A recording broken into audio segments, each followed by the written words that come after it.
আমি যেটা বলবো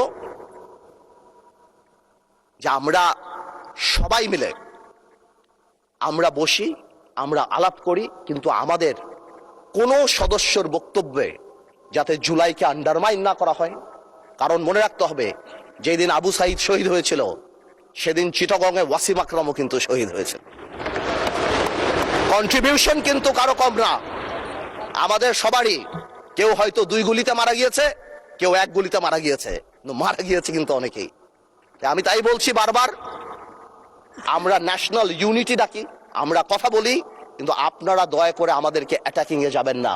আমাদের জেস্টার প্রথম থেকে দেখেন, মাননীয় প্রধানমন্ত্রী নির্বাচনের পর থেকে জেস্টার দেখেন। আপনাদের বাড়ি গিয়েছে, বড় বড় নেতাদের বাড়ি গিয়েছে, এই জেস্টারকে পজিটিভ হতে নেন। আর আপনারা তো ম্যানুভার করতে পারেন, প্রবলেম কি? আপনারা সারা জীবন ভারতের বিরুদ্ধে রাজনীতি করে ভারতের সাথে গোপনে মিটিং করছেন, ওটাও তো ম্যানুভার। আপনারা তো ম্যানুভার, এমন তো না আপনারা। No, this is a good quality brother, don't be upset. আপনারা তো মিটিং করছেন, this is a good quality. আর আপনারা সারা জীবন ইসলামের নামে রাজনীতি করে লাস্টে এসে বলছেন আমরা শরিয়া আইন চাই না। আপনারা তো ভোটের জন্য ইউ হ্যাভ ডান ইট। আজকে প্রবলেম কি? আমার কথা বলে একটু ম্যানুভার করেন।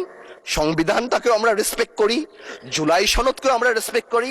ইনশাল্লাহ, since we have good spirit, we have good intention, আমরা পজিটিভ ভালো কিছু নিয়ে আসব।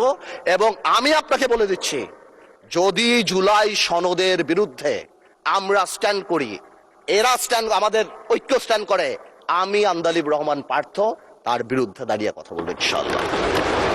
But you don't dictate us the প্রক্রিয়া, the system, how we do it.